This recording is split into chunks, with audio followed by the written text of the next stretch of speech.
Olá, pessoal. O vídeo esperado, o Evangelho grego de Paulo, a sua nova religião, a sua guerra santa, entre aspas, contra a Torá e a sua negação definitiva dos ensinos de Rabi Yehoshua, Jesus.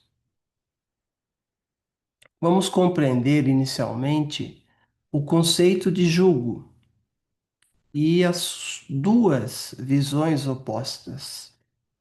Então, nesse vídeo, nós vamos explorar o conceito de jugo, um termo central, com significados drasticamente opostos.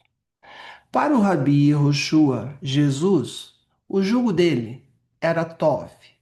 É uma palavra hebraica que significa bom, benéfico, e na tradução vem até como suave, que significa um caminho de descanso. Para Paulo, contudo, o jugo da lei mosaica, que é a Torá, era um jugo de escravidão, um fardo opressor. Mesmo após a lei mosaica, que é a Torá, ter sido aperfeiçoada pelo próprio Messias, pelo próprio Rabi Yehoshua, Jesus, no seu Sermão da Montanha, conforme capítulos 5 a 7 de Mateus. E por ter, mesmo depois, né, de ter oferecido como um jugo tov, o jugo do próprio Jesus, a todos que o seguiram e obedeceram.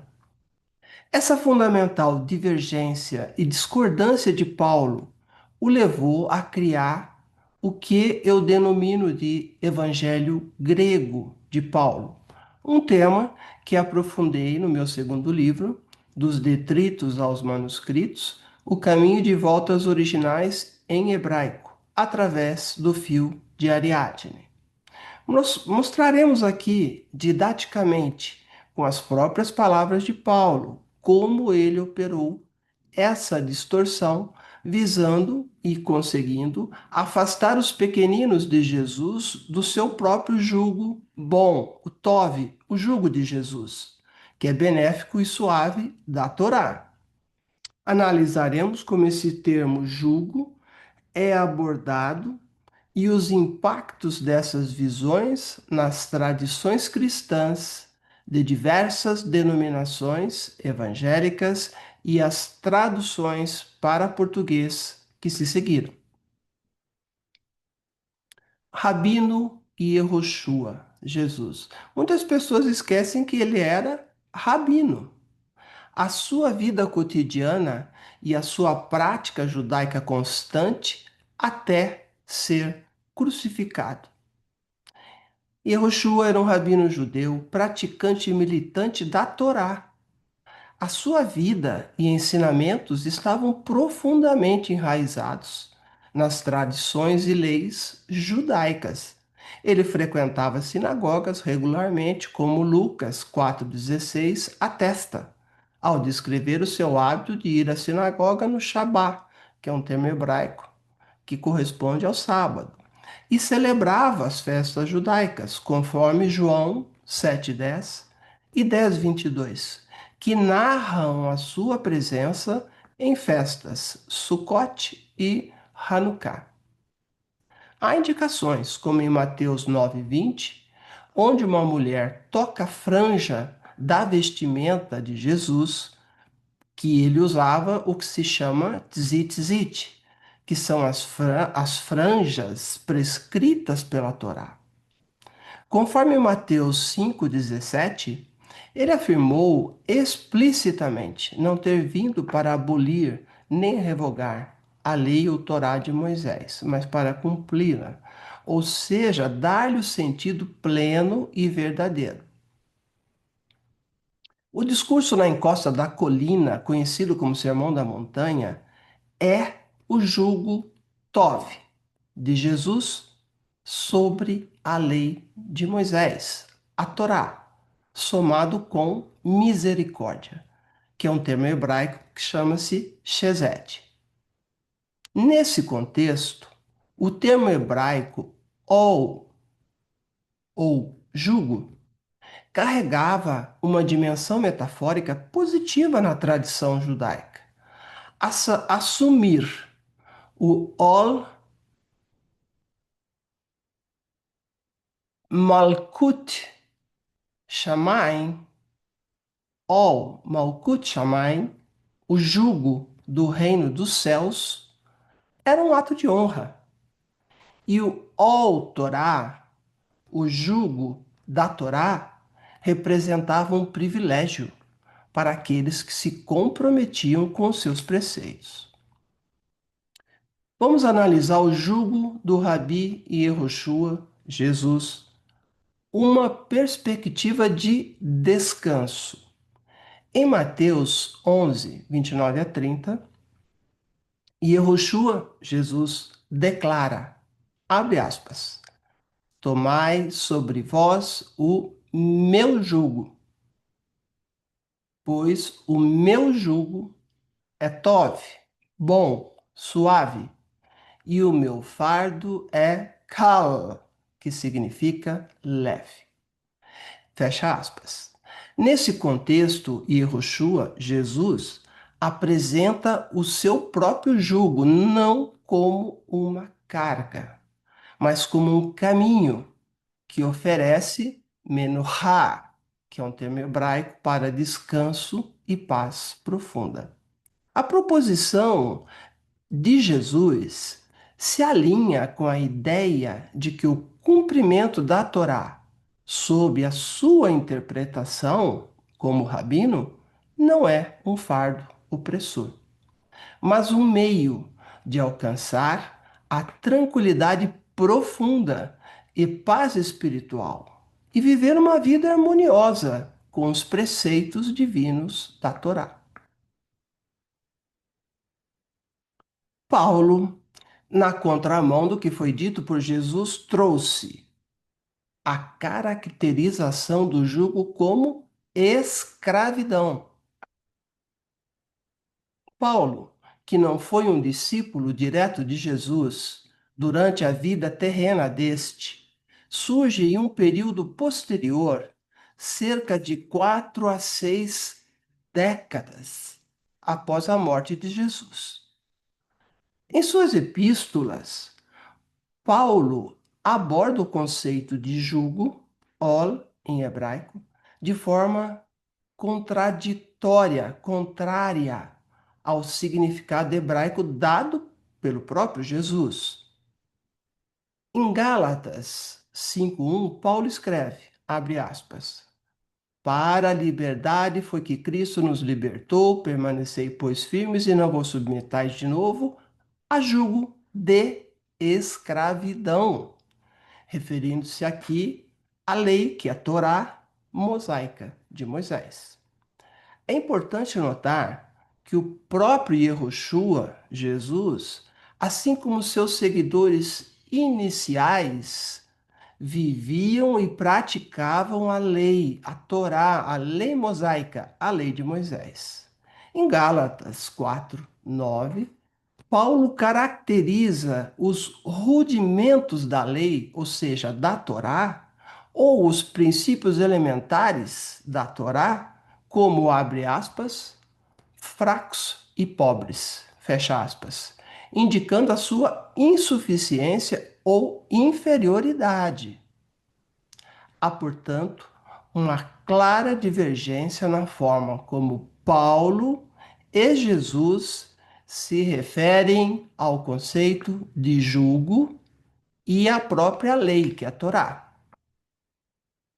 Vamos recordar esse período do século I, a liderança de Tiago, irmão de Jesus, seguidor e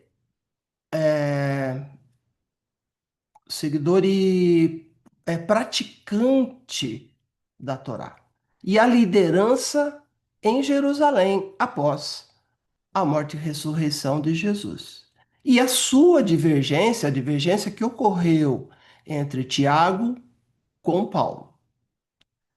Tiago, irmão de Yehoshua, Jesus, e conhecido como Tiago o Justo, foi o líder incontestável da Querrilot, que é um termo utilizado que tem uma referência ao termo Igreja de Jerusalém.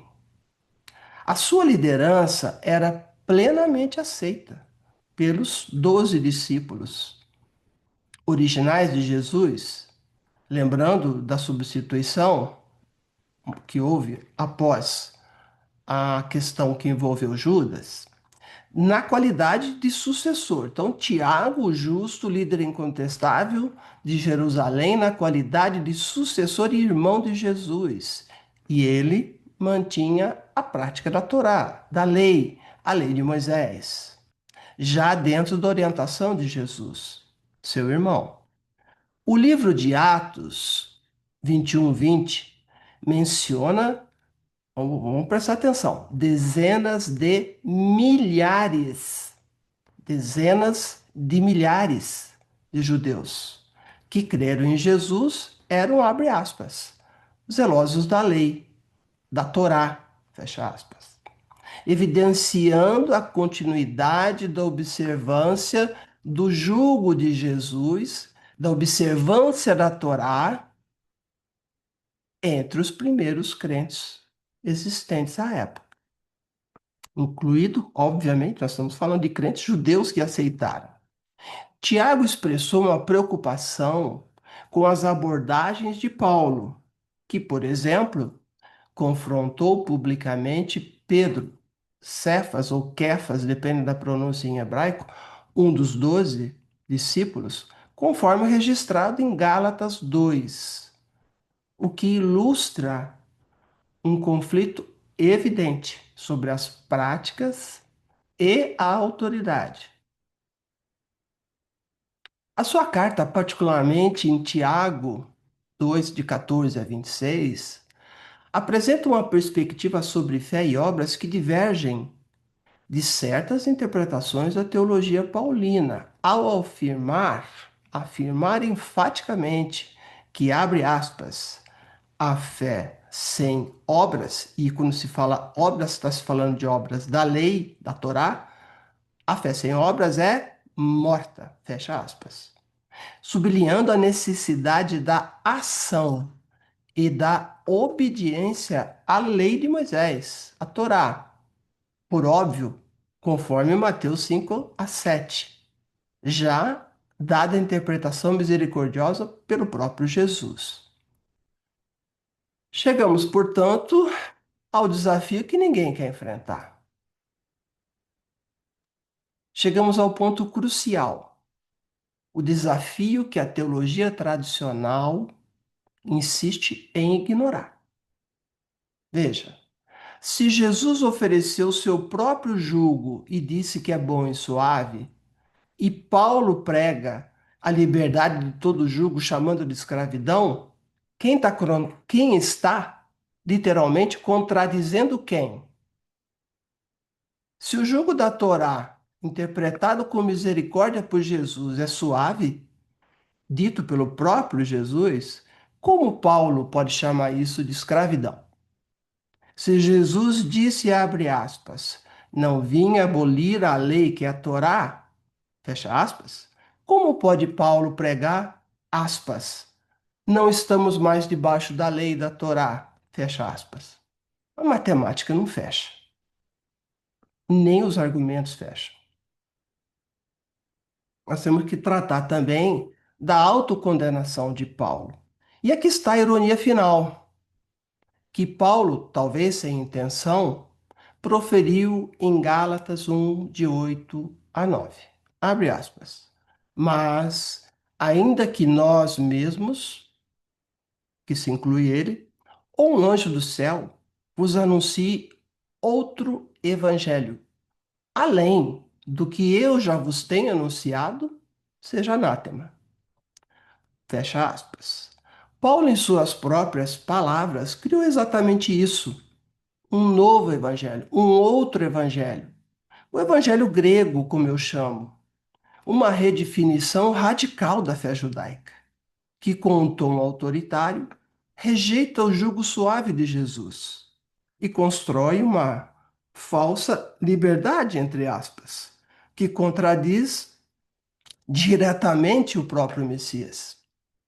Esse autoritarismo, com a soberba de quem se arvorou a redefinir o divino, promete uma falsa liberdade, que ao invés de vida e graça, sendo o termo, abre aspas, graça inexistente no hebraico de Jesus, mas proposta e defendida por Paulo, pode conduzir à separação do verdadeiro caminho de Jesus, o que é uma desgraça para todo aquele que crê em Jesus.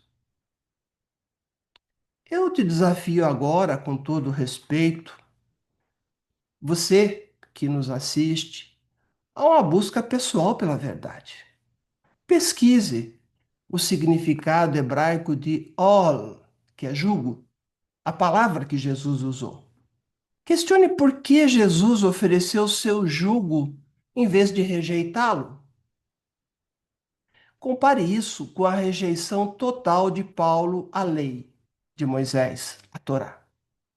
E finalmente pergunte-se: quem realmente seguiu e ensinou os preceitos do Messias?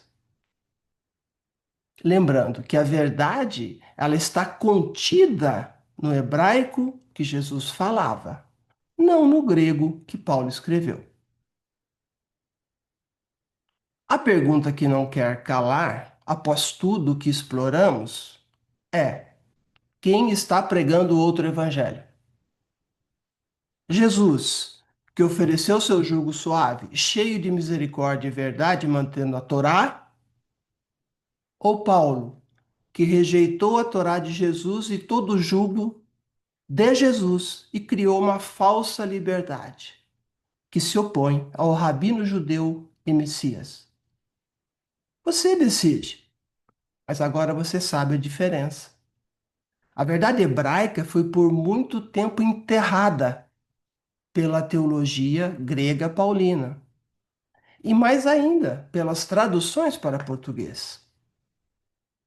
Outra causa de desconhecimento desses fatos é o despreparo e ausência de formação acadêmica de pastores e lideranças religiosas, devido ao crescimento descontrolado de igrejas administradas por pessoas leigas, que, devido ao próprio desconhecimento dos textos hebraicos, até dos gregos, e de arqueologia, geografia e história dos povos da Bíblia, acabam por impedir o acesso daqueles que desejam o verdadeiro alimento sólido.